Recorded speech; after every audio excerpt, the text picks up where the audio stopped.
Inception. I don't know if you guys have heard of the movie. It's about it's pretty much a dream inside a dream of another person's dream, trying to get a plot in a dream. So yeah, let me just start from my current slide. Okay, my presentation is called Floating in Dreams, and pretty much what the whole clip that I was going to show was about. It was Leonardo DiCaprio. He goes into people's dreams, and he tries to get out information. He gets paid by many people who want to get the ideas of their competitors and companies. So mine's called Floating in Dreams, and I want to start off by saying we all know that I'm pretty sure that everyone dreams, right? Like it could be a nightmare, a dream, a memory, or whatnot. But there's a lot of mysteries in our brain. Like no one knows why we dream, what's the purpose, why are we addicted to things. We know where it is because when they put these plugs on your brain to see what part fires up when you dream or when you eat or when you see something that excites you. So there's gray matter in our brain that kind of flashes, and then when you're dreaming, there's a lot of people who've taken tests that show that the part that flashes the most is the amygdala.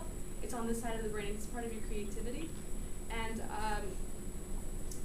we make up dreams in our head that seem like they're hours long, like really long movies, but in reality, the REM sleep is only 15 minutes long.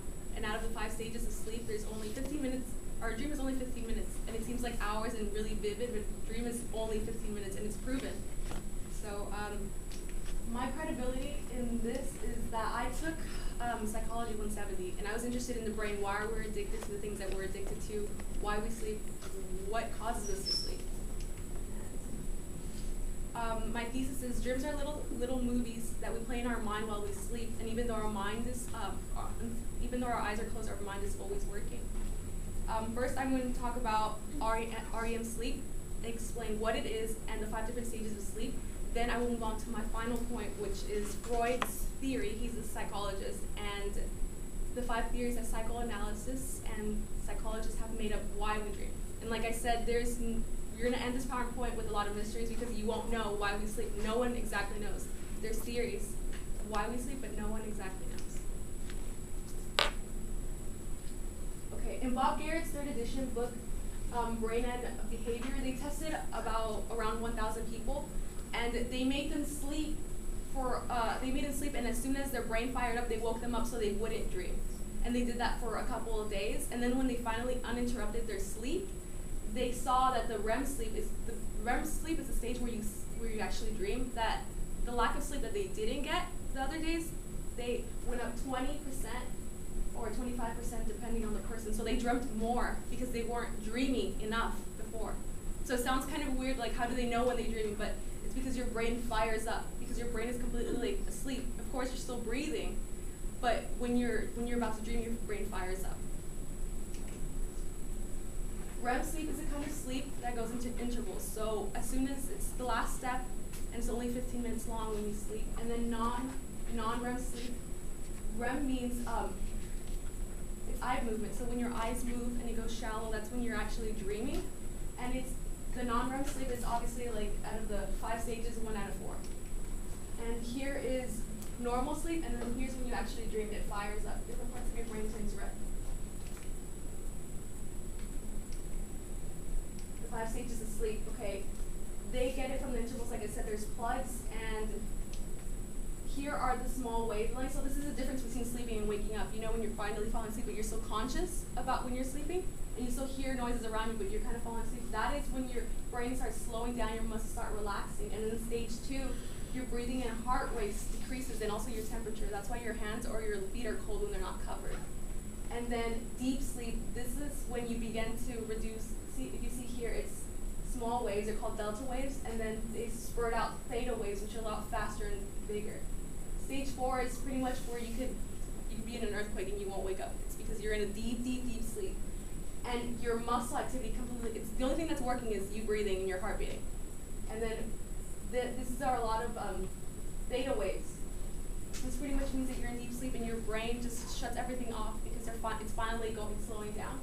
And then stage 5 is when you dream. This is only 15 minutes long. So this whole stage here is about 100 minutes long. And then this is 15 minutes. And you repeat this entire sleep cycle while you sleep.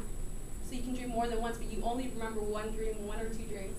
And then this is when your eyes go inside your skull. So it sounds weird, but your eyes kind of seeping down inside your head, and you start breathing faster because that's when you start dreaming.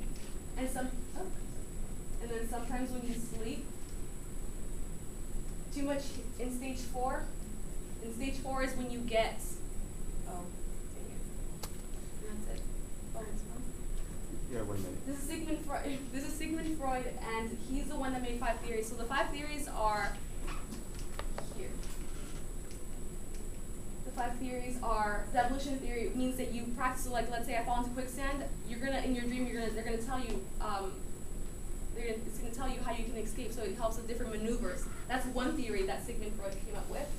The second theory is that we create wisdom. So from our past events, if I cut my hand with that paper because I held it wrong, you're not going to do it again. So you kind of recreate things that you lived in, which causes wisdom. Then your third theory is when it's like your brain's a computer, your hard drive. You're cleaning up memories that you know you won't need anymore. So pointless things happen to your life. The fourth theory is that you're pretty much giving therapy to yourself. So you're a therapist to yourself. So things that may have hurt you in your childhood, you kind of remember them in your sleep, unconsciously. And the fifth theory is the absence of theory. So some people think that dreaming has no use and that it's no purpose, that our brain just does that to work because it never stops. And this is part of Inception. The dream is collapsing. So this is the end, towards the end. And in conclusion, although no one knows the answer to why we keep dreaming, REM sleep is it's a beautiful thing. Freud thought of it as we're all poets because we write different stories that are unique to everyone. So we're all poets. And remember that at night dreams come true.